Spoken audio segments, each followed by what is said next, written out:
Assalamualaikum warahmatullahi wabarakatuh. Kami dari kelompok 1 yang beranggotakan saya Latif Arifah Akan 17, Saya Naya Baru Julia 5. saya Kanza Hurutaki 12, Saya Muhammad Sani Baran, absen 19. dan kami akan mempresentasikan hasil praktikum hukum kolom kami. Pendahuluan, tujuan percobaan, menyelidiki hubungan antara gaya kolom dengan besar muatan dan jarak antar muatan. Rumusan masalah. 1. Bagaimana pengaruh besar muatan terhadap gaya kolom? 2. Bagaimana pengaruh jarak antar muatan terhadap gaya kolom? Variabel. 1. Variabel bebas, diubah-ubah. Praktikum 1. Besar muatan pertama Q1. Praktikum 2. Jarak antar muatan R. 2. Variabel terikat diukur. Praktikum 1 dan 2. Besar gaya kolom F12 dan F21. 3. Variabel kontrol tetap. Praktikum 1. Jarak antar muatan dan muatan kedua Q2. Praktikum 2. Besar muatan pertama Q1 dan muatan kedua Q2. Langkah percobaan. Alat dan bahan: laptop, penggaris, handphone. Step pertama, buka situs Pet Colorado Edu. Yang kedua, pilih macro scale, gunakan tools untuk mengubah besar muatan. Centang opsi menampilkan besar gaya, jangan centang scientific values. Jarak kedua muatan dihitung dari pusat ke pusat muatan. Praktikum 1.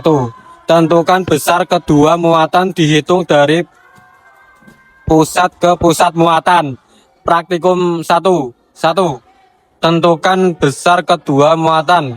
2. Q1 sama dengan plus 2C, Q2 sama dengan plus 10 MC, dan 3. Jarak R sama dengan 2 cm. Catat sebagai 4. Data pertama di tabel 1. 5. Ubah besar muatan pertama Q1 sesuai tabel 1. 6. Catat besar gaya pada muatan 1 F12 dan muatan 2 F21 serta arah gayanya pada tabel 1. Lalu 1. Tentukan besar kedua muatan. 2. Q1 sama dengan min 8 MC, 92 sama dengan plus 10 MC, dan 3. Jarak R sama dengan 2 cm. Catat sebagai 4. Data pertama di tabel 2. 5. Ubah jarak antar muatan sesuai tabel 2. 6. Catat besar gaya pada muatan 1 F12 dan muatan 2 F21 serta arah gayanya pada tabel 2. Bisa dilihat gambar grafik hubungan Q1 dengan gaya kolom. Hasil pengamatan grafik. Bentuk grafik tersebut adalah garis lurus yang melalui titik 0,0 menunjukkan hubungan linear.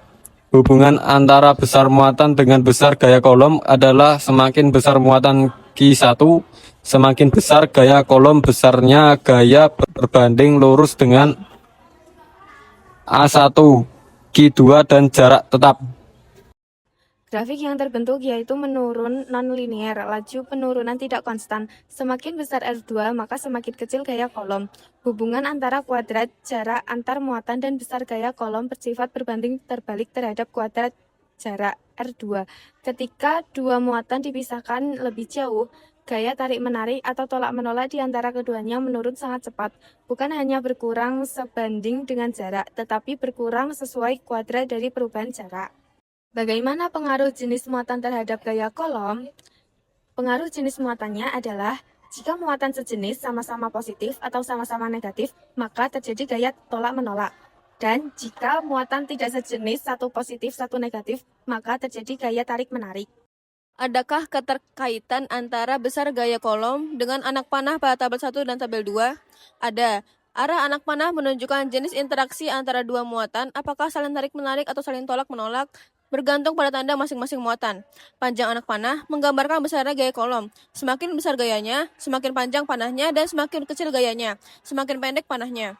Besar gaya ini dipengaruhi oleh nilai kedua muatan dan jarak di antara keduanya, sesuai dengan hukum kolom. Penjelasan terkait dengan besar gaya muatan 1 F12 dan gaya pada muatan 2 F21. F12 adalah gaya yang bekerja pada benda 1 akibat pengaruh benda 2, sedangkan F21 adalah gaya yang bekerja pada benda 2 akibat pengaruh benda 1. Kedua gaya memiliki besar yang sama menurut hukum Coulomb. Jika muatan bermuatan sama, kedua positif atau keduanya negatif, maka arah gaya adalah saling menolak, masing-masing keluar dari satu sama lain. Jika muatan bermuatan berbeda, yang satu positif dan yang lainnya negatif, arah gaya adalah tarik-menarik, masing-masing menuju ke lawan. Cara yang dapat dilakukan untuk memperbesar gaya Coulomb antara dua muatan listrik yang terpisah pada jarak tertentu. Yang pertama, memperbesar nilai muatan. Jika salah satu atau kedua nilai muatan, Q1 atau Q2 diperbesar, maka hasil kali Q1 kali Q2 menjadi lebih besar, sehingga gaya Coulomb atau F juga akan membesar. Yang kedua, memperpendek jarak. Jika jarak R diperpendek, maka kuadrat jarak atau R kuadrat akan mengecil, sehingga pembagian 1 per R kuadrat akan lebih besar. Hal ini akan menyebabkan gaya Coulomb atau F juga lebih besar. Kesimpulannya, besar gaya tarik-menarik atau tolak-menolak antara dua benda bermuatan listrik, yaitu gaya listrik atau gaya Coulomb, berbanding lurus dengan muatan masing-masing benda dan berbanding terbalik dengan kuadrat jarak antar kedua benda tersebut. Seperti rumus F sama dengan K Q1 dikali Q2 dibagi R kuadrat. Besar gaya Coulomb berbanding lurus dengan hasil kali besar kedua muatan dan berbanding terbalik dengan kuadrat jarak antara keduanya. Muatan sejenis saling tolak-menolak, sedangkan muatan berbeda jenis saling tarik-menarik. Besar gaya pada kedua muatan sama, namun arahnya berlawanan. Sekian dan terima kasih. Kurang lebihnya mohon maaf. Wassalamualaikum warahmatullahi wabarakatuh.